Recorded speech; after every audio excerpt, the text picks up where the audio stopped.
வெண்முரசு. சென்னா வேங்கை 67. வாசிப்பது சந்தீப். பீஷ்மரின் குடில் முற்றத்துக்கு வந்ததும் சகதேவன், நாம் மாதுலர் சலியரை சந்திக்க வேண்டும். பிதாமகர் பால்ஹிகரையும் இன்னும் சந்திக்கவில்லை என்றான். யுதிஷ்டிரர், ஆம், அவர்களிடம் நம் எண்ணத்தை நாம் முழுமையாக சொல்லவில்லையா என்றார்.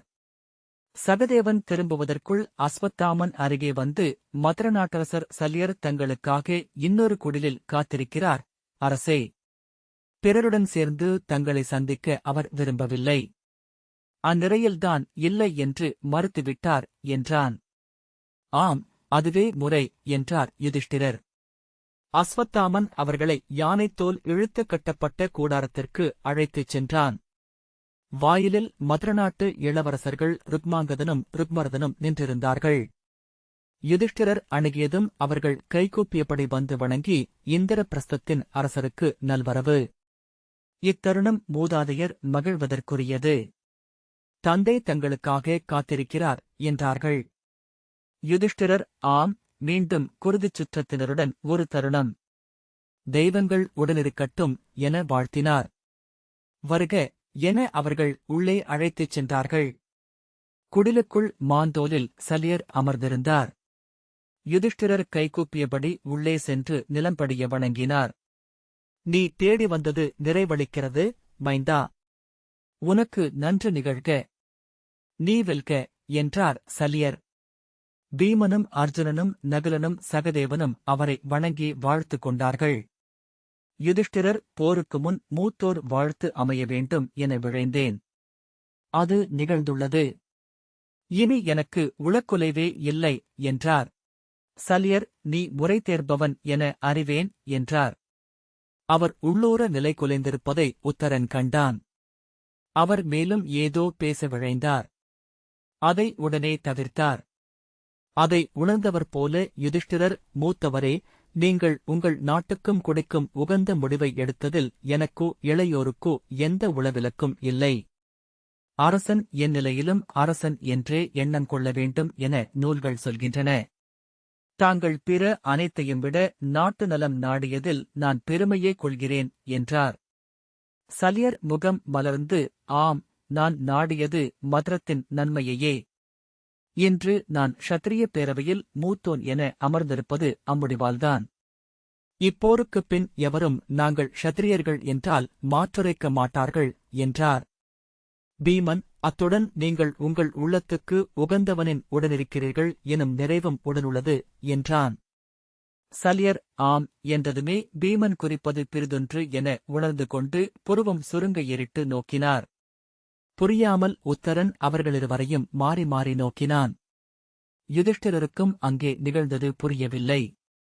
அவர், ஆம், துரியோதனன் மூத்தவரின் உள்ளத்தை கவர்ந்தது புரிந்து கொள்ளத்தக்கதே என்றார். சலியர் பீமனிடம், நீ சொல்வது புரியவில்லை என்றார். நீங்கள் இங்குதான் இருக்க முடியும். உங்கள் அம்புகள் அவரை எதிர்த்து எழவியலாது என்றான் பீமன். அறிவிலி, நீ சொல்வது என்னை மட்டும் அல்ல என்றார் சலியர். பீமன் ஆம் என்றான். சலியர் தளர்ந்தார். பெருமூச்சு விட்டு ஆம் என்றார். மீண்டும் மூச்செறிந்து ஆம் என்றார். யுதிஷ்டிரர் புரியாமல் பீமனை நோக்கிவிட்டு, நீ மாதுலரிடம் முறை மீறி ஒன்றும் சொல்லவில்லை என்று எண்ணுகிறேன் இளையோனே என்றார். இல்லை, அவன் உரைத்தது முறையே என்றார் சலியர். பின்னர் விழிதூக்கி பீமனை நோக்கி, ஆம், நீ எண்ணுவதே உண்மை. அதை நானே என்னிடங்கூட இதுவரை சொல்லிக் கொள்ளவில்லை. ஆனால் அதற்காக நான் நாணவில்லை. மானுடர் அனைவரும் என்னைப் போன்றவர்களே என்றார். பீமனும் மெல்ல முகம் கனிந்து மெய்தான் என்றான். அர்ஜுனன், களத்தில் அங்கரை நான் எதிர்க்க வேண்டியிருக்கும் மாதுலரே என்றான்.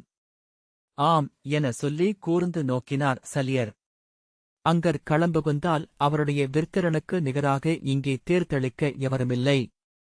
உங்களிடம் கௌரவம் மூத்தவர் அதற்காக கோரக்கூடும் என்றான். சலியர் சீற்றத்துடன், நானா? நான் க்ஷத்திரியன் என்று சொல்ல, ஆம், ஆனால் தேர்வலன் வில்லவனுக்கு நிகர் நின்றாக வேண்டும் என்பார்கள். அத்துடன் அவன் வில்லவனின் உள்ளிருந்தவனாக இருக்க வேண்டும். வில்லவனின் நலத்தை அனைத்துக்கும் மேலாக நாடுபவனாகவும் அமைய வேண்டும் என்றான் அர்ஜுனன். சல்லியர் முகத்தை திருப்பிக் கொண்டார். நீங்கள் தேர்தெழுவித்தால் வில்லேந்திய அங்கரை வெல்வது கடினம் என்றான் அர்ஜுனன். ஆனால் நான் வெல்வேன் என நம்புகிறேன். என்னுடன் அறமெனும் ஆற்றல் உள்ளது. பாரதவர்ஷத்தின் ஊழெனும் தெய்வம் உடனுரைகிறது. அவன் குரல் கூர்கொள்ள, ஆனால் அங்கரின் அம்புகளால் நாங்கள் கொல்லப்படக்கூடும் என்றான். சல்லியர் அது நிகழாது. அவன் என்று சொல்லி நிறுத்திக் கொண்டார். செஞ்சொற்றுக் கடனுக்காக எங்களைக் கொல்ல அங்கர் துணிவார். அவர் கௌரவ மூத்தவருக்கு சொல்லளித்துள்ளார் என்றான் அர்ஜுனன். சல்லியர் ஏதோ சொல்ல நாவெடுக்க அதை தடுப்பவன் போல அர்ஜுனன் மேலும் பேசினான். அத்துடன் வேறு சில நோக்கங்களும் அவருக்கு இருக்கலாம். அவருள் வாழும் நஞ்சு மாத்திரையின் மைந்தர்களை கொல்லவே விழையும். சல்லியர் வலி கொண்டவராக தலையை அசைத்தார். அன்னை குந்தி எனக்கும் மூத்தவருக்கும் அளிக்காத முலைப்பாலை இரு இளையோருக்கும் அளித்தார் என்பதை அறிந்திருப்பீர் மாத்திரரே. அதன் பொருட்டு என்னுள்ளும் மூத்தவர் பீமனின் ஆழத்திலும் கூட வஞ்சம் எஞ்சியிருக்கிறது என்றான் அர்ஜுனன். மாத்ரி தன்னிடம் அளித்துப் போன மைந்தருக்காக அன்னை தன்னை முற்றடித்தார். தன் மைந்தர் அனைவரை விடவும் அவர்களை நெஞ்சோடு சேர்த்தார். அன்னை மாத்ரி தன் மைந்தரை தங்களை நம்பியும் ஒப்படைத்துச் சென்றார் என்றான் அர்ஜுனன். தொல்குடிகளாகிய பாலகர்களுக்கு தாய்மாமன் தந்தைக்கும் ஒரு படி மேலானவன். மருகன்களைக் கொன்ற தாய்மாமனுக்கு சேர்வது மேலும் கொடிய நரகம் என்றான் அர்ஜுனன். போதும் என சல்லியர் கை காட்டினார். அர்ஜுனன் அவரை கூர்ந்து நோக்கிக் கொண்டு அமர்ந்திருந்தான். சல்லியர் மீண்டும் முகம் தூக்கியபோது விழிகள் சிவந்திருந்தன. நான் செய்ய வேண்டியதென் என்றார். அவர் கையால் இளையோர் இறக்கலாகாது என்றான் அர்ஜுனன். நான் அச்சொல்லை அவனிடமிருந்து பெற இயலாது. அவனுக்கும் எனக்கும் இக்கணம் வரை இணக்கம் இல்லை என்றார் சல்லியர். மேலும் என தயங்கி, மேலும் நான் சொன்னதனாலேயே அவன் மேலும் வஞ்சம் கொள்ளவும் கூடும் என்றார். அர்ஜுனன், நீங்கள் நேரடியாக சொல்ல இயலாது. ஆனால் சொற்களால் உணர்த்தலாம் என்றான். சொல் என்றார் சல்லியர். அவர் முகம் கசப்பும் வலியும் கொண்டு சுளித்திருந்தது. தாடை இறுகி இறுகி அசைந்தது. மாதுளரே, தன் குடிகளின் பொருட்டு எவரைக் கொல்லவும் தெய்வ ஆணை கொண்டவன் க்ஷத்திரியன் மட்டுமே. சூதர்கள் நாடாளலாம், அப்போது கூட அவர்களுக்கு க்ஷத்திரியர்களுக்குரிய உரிமைகளை மரபு வழங்குவதில்லை என்றான் அர்ஜுனன். சல்லியர் ஆம் என்றார். தன்னை க்ஷத்திரியர் என்று எண்ணிக்கொள்வது அங்கரின் வழக்கம்.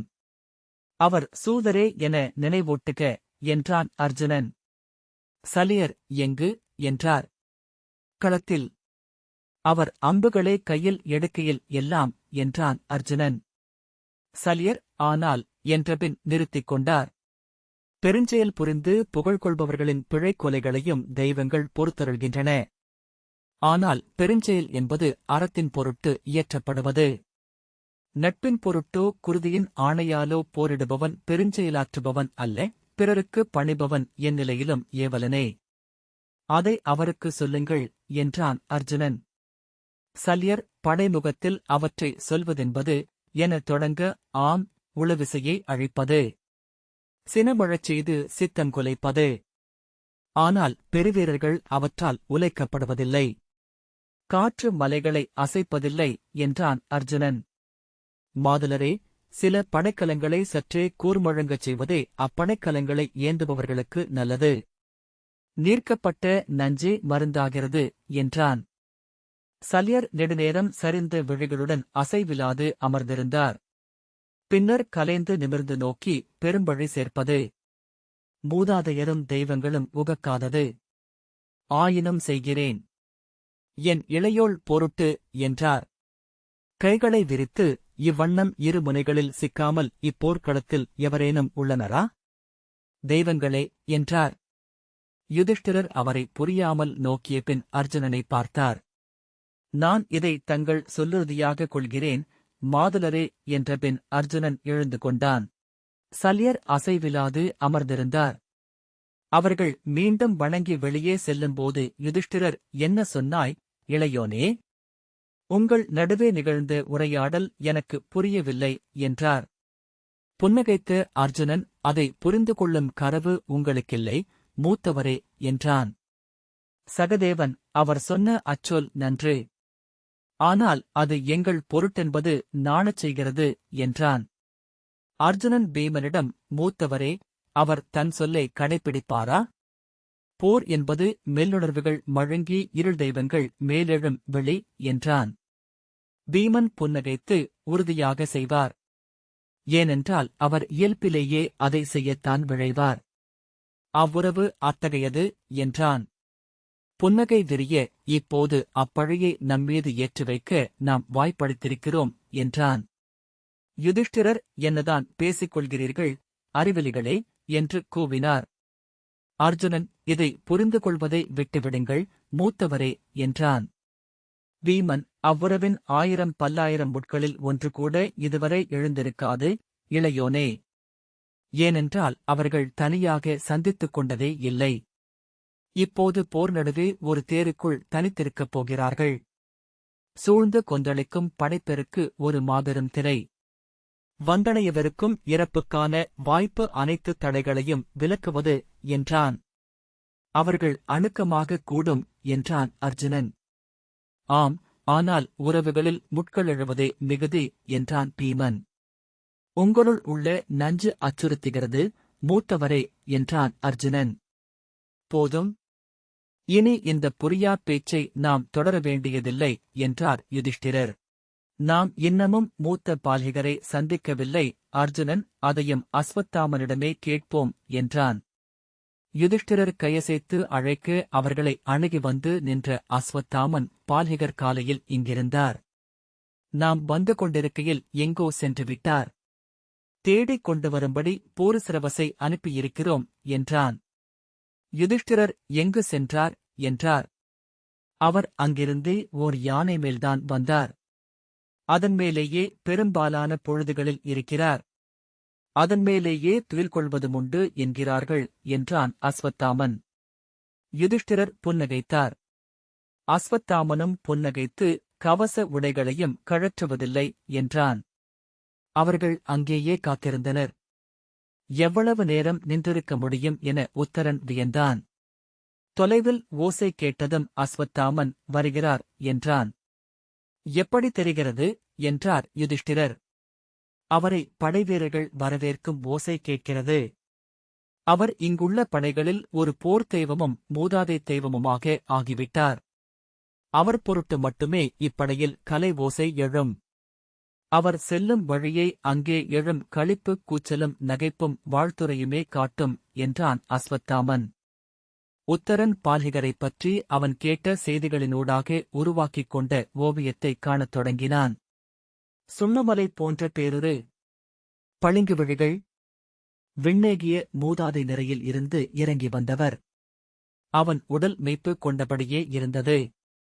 யுதிஷ்டிரர், நான் அவர் உருவை மீள மீள நினைவில் வரைந்தபடியே இருந்தேன், அஸ்வத்தாமரே. அனைத்தும் முறையாக இருந்திருந்தால் அவர் அடி பணிபவர்களில் முதல்வனாக நானே இருந்திருப்பேன், என்றார். எத்தகைய நற்பேறு! 4 தலைமுறை முந்தைய மூதாதை ஊனுடலுடன் வந்திறங்கியிருக்கிறார். பிரதீபரும் சந்தனுவும் தேவாபியும் சித்ராங்கதரும் விசித்திர வீரியரும் வாழும் சொல்வெளியில் இருந்து முளைத்தெழுந்திருக்கிறார். அஸ்வத்தாமன், இங்கு பெரும்பாலானவர்களுக்கு இன்னமும் கூட நம்ப முடியாத விந்தைதான், என்றான். உண்மையில் ஏராளமானவர்கள் இவர் தொல்மூதாதையான பால்கிகர் அல்ல என்றே எண்ணுகிறார்கள். ஒரு பிழை புரிதல், ஆனால் இனியது என்பதே அவர்களின் எண்ணம். யுதிஷ்டிரர் அவர் வந்திருக்கும் செய்தியை உபப்பிலாவியத்தில் ஒற்றர் சொல்லி அறிந்தபோது முதற்கணமே என் உள்ளம் ஏற்றுக்கொண்டுவிட்டது. சில நிகழ்வுகள் அவற்றிலுள்ள விந்தையாலேயே நம்பும்படி ஆகின்றன. இது அவற்றிலொன்று, என்றார். அவரை எவ்வகையிலேனும் வந்து சந்திக்க வேண்டுமென விழைந்தேன். ஆனால் ஒன்று இன்னொன்று என நிகழ்வுகள் போர் நோக்கி வந்து கொண்டிருந்தன. பெருமூச்சுடன், இதோ குலமூதாதை முன் எவரோ என நின்று கொண்டிருக்கப் போகிறேன், என்றார். அஸ்வத்தாமன், அவருக்கு இங்குள்ள எவரும் ஒரு பொருட்டே அல்ல, எவரையும் அவர் அடையாளம் கண்டுகொள்வதில்லை, என்றான். யுதிஷ்டிரர் அவன் சொல்வதை புரிந்து கொள்ளவில்லை. வலுத்து வந்த ஓசையைக் கேட்டு அங்கே நோக்கிக் கொண்டிருந்தார். புரவியில் தூசெழ விரைந்து வந்து மூச்சு வாங்க இறங்கிய பூரசிரவஸ் யுதிஷ்டிரரை வணங்கிவிட்டு அஸ்வத்தாமனிடம் பிதாமகர் யானை மேல் வந்து கொண்டிருக்கிறார். படை எல்லையை கடந்து சென்றுவிட்டார். பின்னால் ஆளனுப்பி பிடித்து வர செய்துள்ளேன் என்றான். அஸ்வத்தாமன் நன்று என்றான். பூரசிரவஸ் மெல்ல வியர்வையுடன் தளர்ந்து அவரை கட்டுப்படுத்துவது எளிதல்ல என்றான். படைகளை பிளந்தது போல கவசயானை தோன்றியது. அது அங்காரகன் அல்லவா என்றார் யுதிஷ்டிரர். ஆம், அரசர் அதை அவருக்கு அளித்துவிட்டார். அவரை யானையும் ஏற்றுக்கொண்டு விட்டது. அவர்கள் ஒரே பித்தில் வாழ்கிறார்கள் என்றான் பூரசிரவஸ். பீமன் யானை பித்தை விரும்புவது என்றான். வெயிலில் வெள்ளையென ஒளிவிட்ட கவசங்களுடன் அங்காரகன் மெல்ல அசைந்து வந்தது.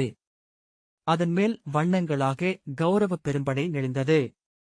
ஒரு சிறு குளம் அசைந்து வருவது போலிருந்து. அதன்மேல் முழுக்கவச உடையணிந்து பால்ஹிகர் அமர்ந்திருந்தார். யானை மேல் இருக்கையிலும் அவருடைய பேருருவம் திகைப்பூட்டுவதாக இருந்தது. அவர்களின் உள்ளத்தை உணர்ந்தவன் போல அஸ்வத்தாமன் அவருக்காக கவசங்கள் வார்க்கப்பட்டன. அவை நிலத்தில் இருக்கையில் கவசமெனும் எண்ணம் எவருக்கும் வருவதில்லை என்றான். பால்ஹிகரின் முன்னால் யானையின் மத்தகம் மீதிருந்த பெரிய கதையை பார்த்த யுதிஷ்டிரர், அது ஆஞ்சனை மைந்தரின் கதை அல்லவா என்றார். ஆம் அரசே, அதை அவர் பெயர்த்து தூக்கிக் கொண்டார். தன்னுடன் யானை மேல் ஏற்றிக்கொண்டு இங்கே வந்தார்.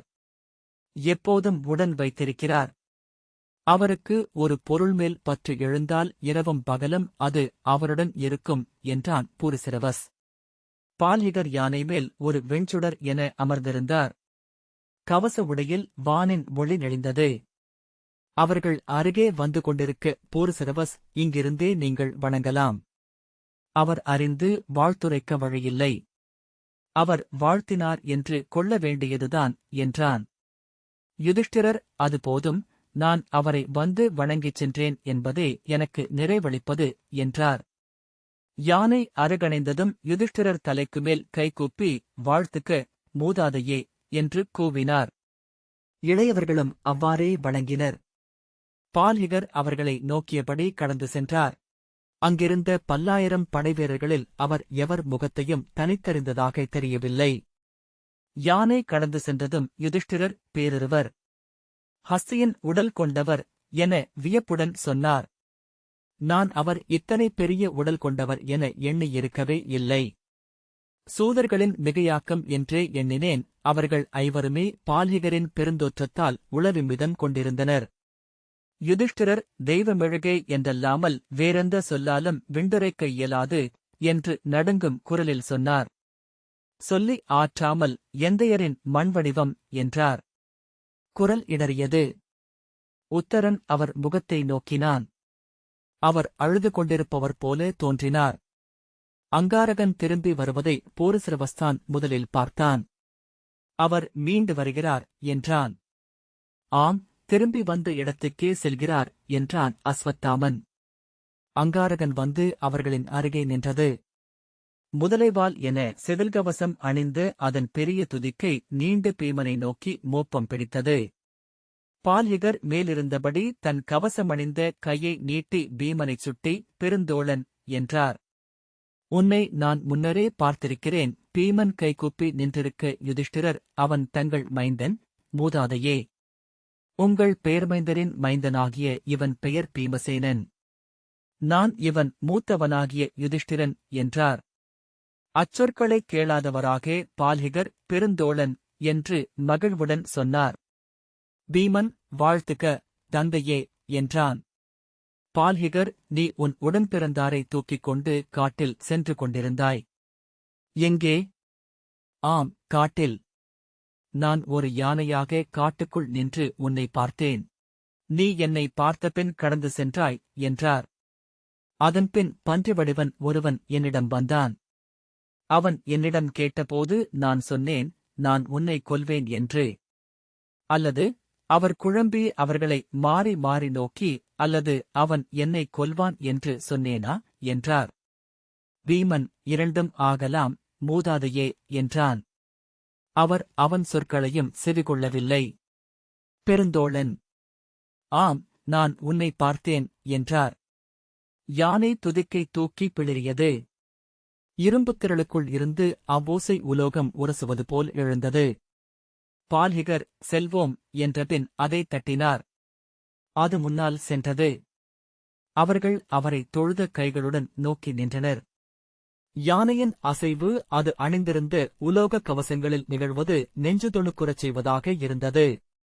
பின்னர் அவ்வசைவே யானை என்று தோன்றியது. பெருமூச்சுடன் மீண்ட யுதிஷ்டிரர், மந்தா, அவர் சொன்னதென்ன என்றார். எனக்கும் புரியவில்லை மூத்தவரே என்றான் பீமன். அஸ்வத்தாமன், அவர் வாழும் பித்துலகில் சொற்களுக்கெல்லாம் வேறு பொருள் என்றான். பூருசிரவஸ், வணங்குகிறேன் அரசே என விடை கொண்டு புரவியிலேறி பால்ஹிகரின் பின்னால் சென்றான்.